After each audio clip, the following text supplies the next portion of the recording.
Claude Agege a évoqué avant moi, avec beaucoup de brio, ce qu'il a nommé l'unité de la musique et de la langue, notamment chez Monteverdi. Je vais y revenir différemment, ainsi que sur la question qu'il a aussi convoquée plusieurs fois, la question de la primauté entre parole et musique. C'est-à-dire que je vais revenir sur ce « et », ce « und » dont il a parlé, non seulement entre Tristan und Isolde, mais, comme il l'a dit au fond, je crois, entre Sprache und Musik, c'est-à-dire entre langage et musique. Donc, au fond, je parlerai aussi de cet entre. Ou plutôt, et plus exactement, je laisserai parler un tube, comme on dit depuis Boris Vian, c'est-à-dire une chanson à succès, car après tout, c'est à travers les tubes que pour nombre d'auditeurs, un grand nombre d'auditeurs, qu'ils le veuillent ou non d'ailleurs, la question des rapports entre parole et musique se pose, ou j'ai presque envie de dire s'impose. Parole, parole, parole. Donc, des mots, seulement des mots. Des mots en l'air, rien que des mots, faudrait-il dire, en roulant le R, comme Dalida, pas celle de Saint-Saëns, mais l'autre. Bref, vous l'aurez sans doute reconnu, Parole, parole, parole, ce titre est celui d'un immense succès que Dalida a chanté avec Alain Delon, qui lui donnait la réplique, quant à lui en parlant, en déclamant. Mais avant que Dalida et Delon n'en proposent une version française, en 1973, c'est Mina, la grande voix italienne de la variété et du jazz, c'est Mina qui avait en 1972 chanté Parole, parole, parole, accompagnée cette fois par l'acteur Alberto Lupo dans le rôle parlé. Alors on va les écouter, on va les regarder aussi, tous les quatre, ou deux par deux, dans un petit montage que je vous propose, dans une sorte de superposition des deux versions, française et italienne, afin de nous remettre en mémoire ces clichés qui ont hanté tant de mémoires.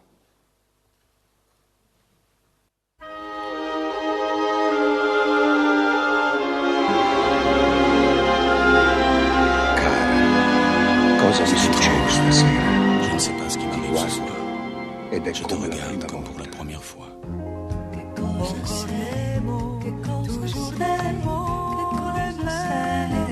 Non vorrei parlare, Je ne sais plus comment te dire.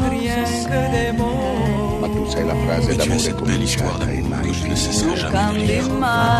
non cambi mai, siete troppo Tu sei il mio Tu es ieri e d'hier oggi, et de demain, e il mio sempre in ma questo. seule vérité. adesso ormai ci puoi provare.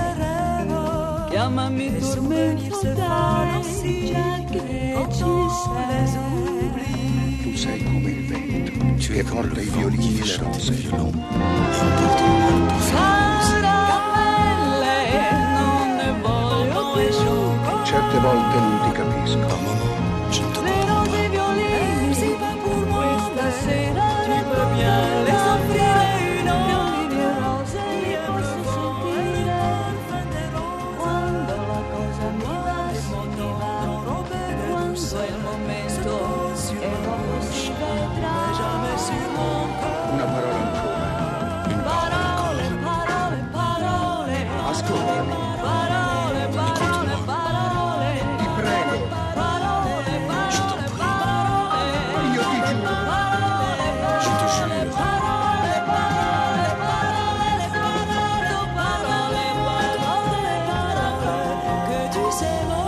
Ecco il mio destino, parlarti come Voilà la mon prima destin. volta.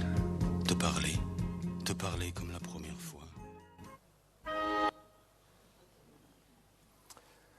Parole, parole, parole. Des mots, rien que des mots. Cette petite phrase banale, qui est devenue l'un des refrains les plus chantés au monde, cette triple répétition triviale du mot, parola, qui donne son titre à un tube que l'on ne prend même plus la peine d'écouter vraiment, tellement on l'a entendu et réentendu, cette formule célèbre qui déclenche aussitôt le souvenir de sa mélodie, parole, parole, cette formule, je voudrais la faire entrer timidement, là où elle n'a jamais eu droit de citer, dans le temple de la musicologie, là où l'on débat des grands genres et des grands enjeux de la grande musique, la sérieuse, la classique. Parole, parole, parole, ce refrain, dans la langue de Mina, en italien, résonne et consonne avec une autre formule, qui fut le titre non pas d'une chanson populaire, mais d'un divertissement théâtral. D'abord la musique, ensuite les mots, prima la musica et poi le parole. Tel était en effet l'intitulé du petit spectacle que l'empereur Joseph II avait commandé à Salieri en 1786 pour être joué en même temps que Der Schauspieldirektor, le directeur de théâtre de Mozart.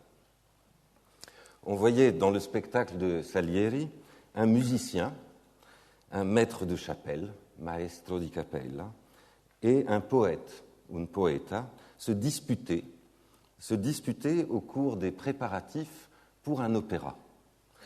Je ne résiste pas au plaisir de vous citer et de vous traduire un passage de leur dialogue au début de la pièce. Le poète. Vous croyez donc que parole et musique se puissent en 4 jours, le maître de chapelle. Quant à la musique, ne vous en donnez pas la peine, elle est déjà prête. Et vous devez seulement y adapter les paroles. Le poète, mais ce serait la même chose que de faire le vêtement et puis de faire ensuite l'homme auquel il s'adapte. Le maître de chapelle. Vous, messieurs les poètes, vous êtes fous. Mon ami, soyez-en convaincus. Qui donc, croyez-vous, voudra prêter attention à vos paroles? C'est la musique aujourd'hui, c'est la musique qu'il nous faut. Le poète. Mais cette musique, il faut pourtant qu'elle exprime le sentiment, bien ou mal. Le maître de chapelle. Ma musique a ceci d'excellent qu'à tout, elle peut s'adapter remarquablement. Fin de citation. Au fond, entre parole, parole, parole et prima la musica et poi le parole, la distance n'est pas si grande. Dans les deux énoncés, il s'agirait de marquer que les paroles n'ont aucune importance, que c'est le chant seul, que c'est la musique seule qui compte, ou du moins que c'est elle qui prime, c'est elle qui vient avant, prima. Que ce soit dans les querelles et les considérations esthétiques sur l'opéra, ou dans les hypothèses sur l'origine des langues, ces deux formules, si proches par-delà les siècles, pourraient être la matrice de tant de discours, tant de fois repris. D'abord la musique, ou le son, ou le cri, et seulement ensuite les mots. Mais pour être complète, la grammaire générative, si j'ose dire, des relations possibles entre musique et langage devrait aussi inclure la proposition inverse, qui, historiquement, peut être mise dans la bouche de Monteverdi à l'époque de la naissance du genre opératique, lorsque le chanoine de Bologne, Giovanni Maria Artusi, attaché aux valeurs anciennes de la polyphonie, déclara qu'il n'entendait dans les œuvres vocales de Monteverdi, je cite, qu'un mélange de voix, une rumeur d'harmonie insupportable au sens, eh bien, Monteverdi fit rédiger par son frère une déclaration imprimée en tête de son 5e livre de madrigaux en 1605, dans laquelle il exposait son intention en ces termes, je cite, « faire en sorte que le discours soit maître de l'harmonie et non serviteur ». En italien, « far che l'orazione sia padrona dell'armonia et non serva ». Nous voici donc face à 3 phrases ou quasi-phrase. Parole, parole, parole, prima la musica e poi le parole, che l'orazione sia padrona dell'armonia e non serva. La première dit apparemment la même chose que la deuxième, et toutes les deux ensemble, elles semblent dire le contraire de la troisième. Apparemment.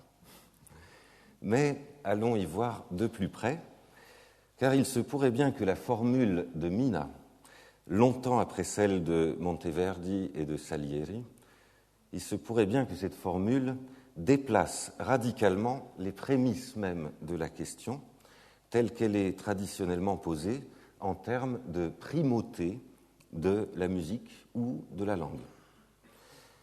Je dois ici rappeler, et je m'en excuse brièvement, une analyse que j'ai proposée ailleurs dans un livre récemment paru qui s'intitule « Tube, la philosophie dans le jukebox ». Je vais rappeler brièvement l'analyse que j'ai donc proposée de cette merveilleuse chanson à moitié parlée, qui est Parole, parole, parole. Il suffit en effet d'écouter à la lettre, si j'ose dire, il suffit d'écouter au mot ce qui se dit et ce qui se musique, pour employer ce mot qui était aussi un verbe, musiquer. Ce qui se dit donc et ce qui se musique. Car tandis que Mina chante des mots, seulement des mots, l'acteur Alberto Lupo lui donne la réplique en parlant. Donc ils se partagent les rôles. Certes, elle est bien, comme dirait Boris Vian, elle est bien la môme, tandis qu'il est le gars, ces deux éternels protagonistes des chansons d'amour. Mais surtout, elle sera le chant et lui sera le mot. Si bien que, à prêter l'oreille à ce qui se joue dans Parole, parole, parole, on voit apparaître un petit théâtre allégorique à deux voix, à l'image de celui de Salieri, un divertissement théâtral mettant en scène le dialogue entre le parler et le chanter en personne, personnifié. Alors réécoutons, avant de prêter l'oreille à tel ou tel passage, à la lettre donc, ou au mot, réécoutons quelques moments saillants, dans une sorte de remix, quelques moments saillants de notre petite scène allégorique.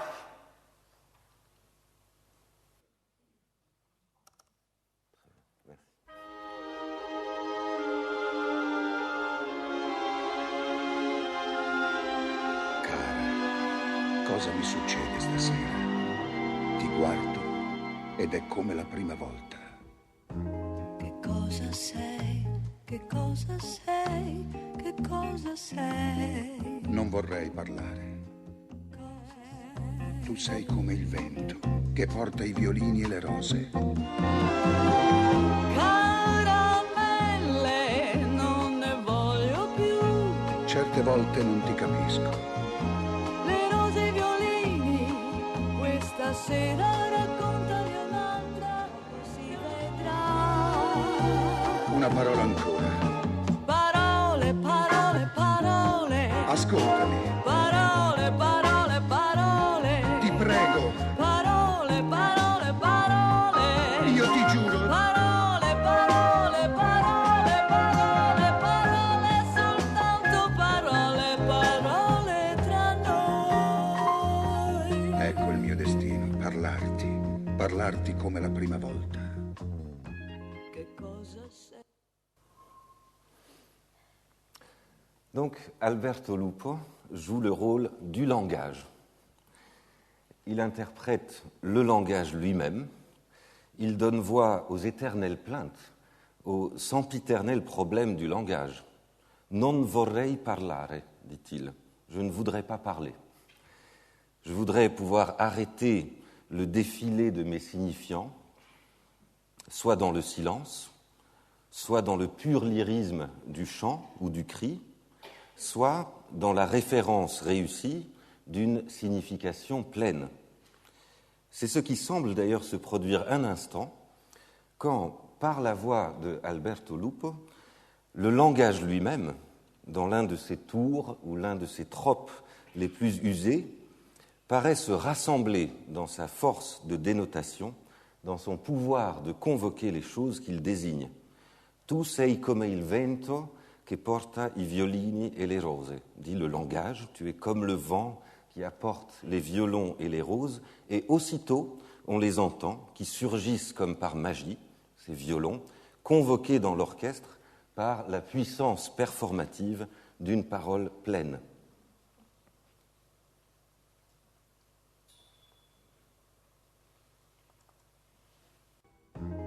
Cosa sei, che cosa sei, che cosa sei, Non vorrei parlare. cosa sei. Tu sei come il vento che porta i violini e le rose.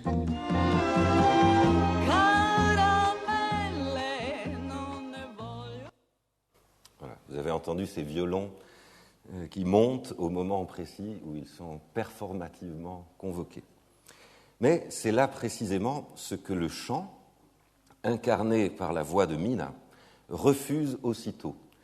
Car Mina, qui joue quant à elle donc le rôle de la mélodie, voire de la musique, Mina cherche à se défaire des mots pour s'élancer dans le refrain, dans ce que Pascal Quignard a pu appeler le fredon absolu.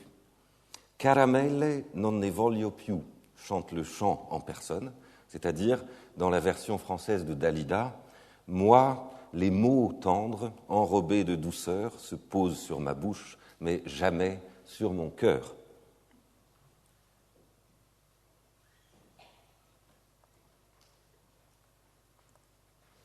Tu sei come il vento che porta i violini e le rose. Caramelle, non ne voglio più. Certe Moi, volte les mots tendres enrobés de douceur se posent sur ma bouche, mais jamais sur mon cœur. La scène, donc, cette scène d'amour ou de ménage entre le langage et le chant, la scène s'accélère maintenant. Elle prend un tour plus dramatique avec la ritournelle du refrain. Una parola ancora, un mot encore, un dernier mot supplie le langage. Une parole encore, énonce mot à mot Alain Delon. Tandis que la mélodie lui répond comme un écho multiplié qui vide les mots de leur pouvoir. Parole, parole, parole, des mots, seulement des mots, rien que des mots.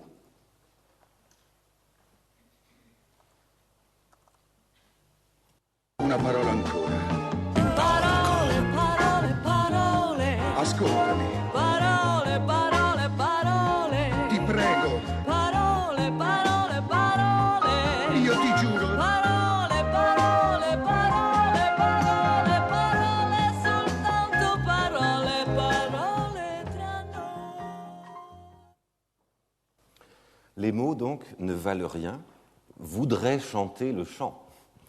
Ou plutôt, ils devraient ne rien valoir pour que le chant puisse s'élever, s'envoler comme chant. Parole, parole, parole, encore des paroles que tu sèmes au vent, chante ainsi Dalida, dans la grande envolée lyrique qui clôt le refrain. Et Alain Delon de lui répondre en relançant le couplet, en revenant au point de départ, voilà mon destin, te parler comme la première fois.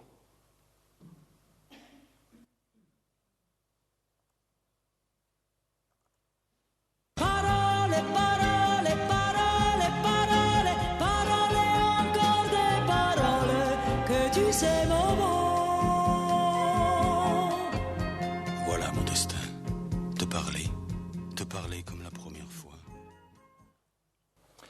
Mais quelque chose ici s'est perdu dans la version française qui, un an après la version italienne originale, dans cette version française qui transportait notre scène d'amour ou scène de ménage entre le langage et la musique, qui transportait notre scène donc dans cette langue dont, vous vous en souvenez peut-être, Rousseau avait pu déclarer sans embâge, je cite, « il n'y a ni mesure ni mélodie dans la musique française parce que la langue n'en est pas susceptible. Il disait ça dans sa lettre sur la musique française.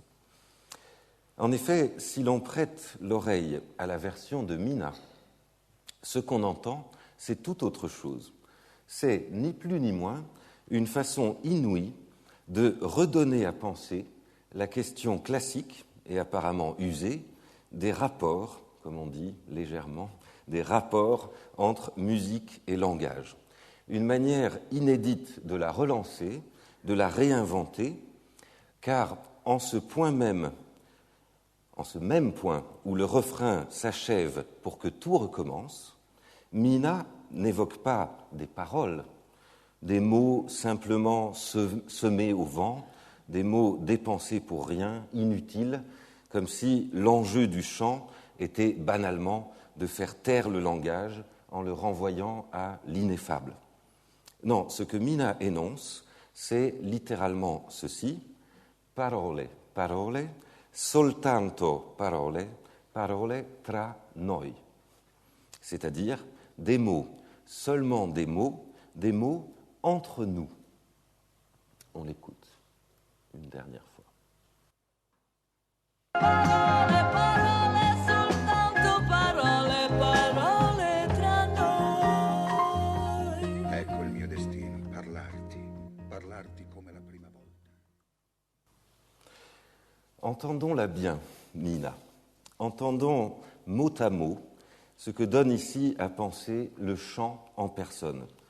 Entre nous, affirme le chant, donc entre le chant et le parler, entre la musique et le langage, il n'y a que ça, des mots, des mots.